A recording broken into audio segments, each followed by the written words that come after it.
किसी नदी के किनारे एक बहुत बड़ा पेड़ था। उस पर एक बंदर रहता था। उस पेड़ पर बड़े मीठे फल लगते थे। बंदर उन्हें भरपेट खाना और मौज उड़ाता। वो अकेले में दिन गुजार रहा था। एक दिन एक मगर उस नदी में से पेड़ के नीचे आया। बंदर के पूछने पर मगर ने बताया कि वो वहां खाने की तलाश में आया है। इस पर बंदर ने पेड़ से तोड़कर बहुत से मीठे फल को खाने के लिए दिए। इस तरह बंदर और मगर में दोस्ती हो गई।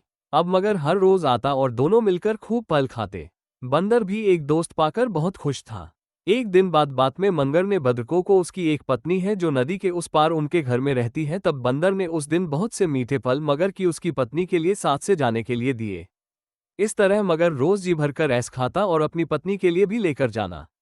मगर की पत्नी की फल खाना तो अच्छा लगता पर पति का देर से घर लौटना पसंद नहीं था। एक दिन मगर की पत्नी ने मगर से कहा कि अगर वो दर रोज रोज इतने मीठे फल खाता है तो उसका कलेजा कितना मीठा होगा।